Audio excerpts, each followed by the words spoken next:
Hello বন্ধুরা, সবাই কেমন আছো? আশা করছি সবাই খুব ভালো আছো আর আমি তো খুবই ভালো আছি। Welcome back to my channel. তো আজ তোমাদের জন্য নিয়ে চলে এসেছি পাটিসাপটার দারুণ একটা রেসিপি। তার জন্য নারকেলটা প্রথমে আমাদের কুড়িয়ে নিতে হবে।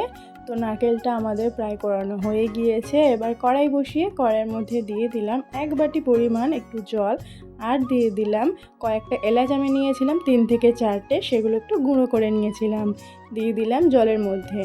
দিয়ে একটু নাড়াচাড়া করে তুলে দিলাম নারকেল কোড়াটা দিয়ে নাড়াচাড়া করে দিয়ে দিলাম 1/2 বাটি পরিমাণ চিনিটা দিয়েও আমি ভালো করে নারকেলটাকে ভেজে নেব। নারকেল ভাজাটা আমি একটু লালচে করব, সেই জন্য অনবরত আমাদের নাড়াচাড়া করে নারকেলটাকে ভেজে নিতে হবে। একটু লবণ আমি এই নারকেল কোড়ার মধ্যে অ্যাড করলাম, তোমরা চাইলে অ্যাড করতে পারো, নাও করতে পারো। লবণটা দিলে টেস্টটা ব্যালেন্স হয়, খেতেও সুন্দর লাগে। তারপরে দেখো আমাদের নারকেলের কালারটা চেঞ্জ হয়ে এসছে। এই পর্যায়ে আমি এখানে অ্যাড করলাম 50 গ্রামের মতো খোয়া ক্ষীর, দিয়ে ভালো করে নাড়াচাড়া করে ক্ষীরটা যতক্ষণ না গলে আসে ততক্ষণ পর্যন্ত একটু হালকা ভেজে নেব।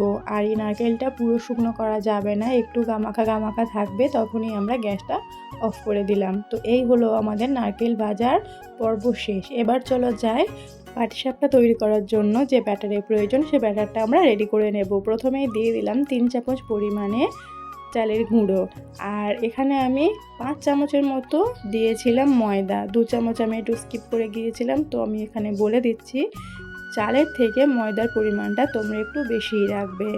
তারপরে দিয়ে দিলাম 1.5 চামচের মতো সুজি, আর দিয়ে দিলাম পরিমাণ অনুযায়ী লবণ। দিয়ে শুকনো উপকরণগুলো ভালো করে আমি আগে মিশিয়ে নেব। তারপরে অল্প অল্প দুধ এখানে আমি অ্যাড করব আর ব্যাটারটা রেডি করে নেব। আর হ্যাঁ, দুধটা অবশ্যই একটু ঈষৎ উষ্ণ গরম থাকতে হবে, তা না হলে ব্যাটারটা ভালো করে রেডি হবে না। তো আমরা ব্যাটারটা ভালো করে অল্প অল্প দুধ দিয়ে রেডি করে নিচ্ছি। তো দেখো ব্যাটারটা আমাদের অলমোস্ট কমপ্লিট হয়ে এসছে। ব্যাটারটার থিকনেস ঠিক এরকমই হবে, তোমরা এর থেকে যেন পাতলা করতে যেও না, তাহলে কড়াই গায়ে লেগে যেতে পারে। আর হ্যাঁ, তোমার তো একটা কথা আমার বলাই হয়নি, আজ এই পুরো রেসিপিটা আমি কড়াইতে করে দেখাবো।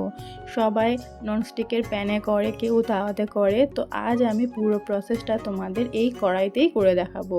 তার জন্য একটা কলার ডাঁটি নিয়ে কিছুটা তেল ব্রাশ করে দিলাম কড়াইয়ের মধ্যে। তারপরে কিছুটা ব্যাটার কড়াইয়ের মধ্যে দিয়ে ভালো করে আমরা এটাকে ঘুরিয়ে নেব, কারণ পাটিসাপটা বেশি বড় হবে না, সেই জন্য অল্প পরিমাণে ব্যাটার আমি এখানে দিয়েছি। আর দেখো এই সাইজটা আমি রেখেছি, তোমরা চাইলে এর থেকে একটু বড়ও করতে পারো। আমি বেশি বড় করতে চাইছিলাম না, তাই আমি অল্প রেখেছি। আর দেখো কি সুন্দর চারিদিক থেকে পাটিসাপটা রুটিটা ছেড়ে এসছে। নারকেলের যে পুরটা আমি এখানে করে রেখেছিলাম সেটা দিয়ে দিলাম লম্বা করে এই রুটির মধ্যে। তারপরে আস্তে আস্তে করে আমি পাটিসাপটার আকারটা দিয়ে নেব। তো দেখো কত সুন্দর আমাদের কড়াইয়ের মধ্যে থেকে পাটিসাপটাটা উঠে এলো, কোথাও একটু লেগে যায়নি বা কোথাও একটু ভেঙে যায়নি। তোমরা দেখতেই পাচ্ছ কত সুন্দরভাবে পাটিসাপটাটা উঠে এলো। এই একই প্রসেসে বাকি পাটিসাপটাগুলো আমি পুরোপুরি রেডি করে নেব। আর আমার এই রেসিপিটা দেখে যদি তোমরা বাড়িতে পাটিসাপটা তৈরি করো, তাহলে আমি গ্যারান্টি দিয়ে বলতে পারি তোমাদের কোথাও কোনো প্রবলেম হবে না। তোমরা ভালোভাবে পাটিসাপটা রেডি করতে পারবে এবং সুস্বাদু পাটিসাপটা খেতে পারবে। অনেক দিন ধরে ইচ্ছা করছিল একটু পাটিসাপটা করব, তো যেমন ভাবা তেমনি কাজ। পাটিসাপটার জোগাড় নিয়ে চলে এলাম তোমাদের সঙ্গে, আর এই পাটিসাপটার রেসিপিটাও তোমাদের সঙ্গে শেয়ার করে ফেললাম।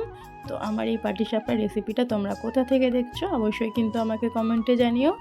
তোমাদের সঙ্গে গল্প করতে করতে আমাদের সুন্দর ও পারফেক্ট পাটিসাপটা পুরোপুরি রেডি হয়ে গেছে। তো পাটিসাপটার এই রেসিপিটা তোমাদের কেমন লাগলো অবশ্যই কমেন্ট করে জানিও। ভিডিওটা যদি ভালো লেগে থাকে তাহলে লাইক, কমেন্ট, শেয়ার করে দিও। আর আমার চ্যানেলে নতুন বন্ধু হয়ে আমার এই রেসিপিটা দেখে থাকলে চ্যানেলটি সাবস্ক্রাইব করে আমার পাশে থেকো। টাটা বন্ধুরা।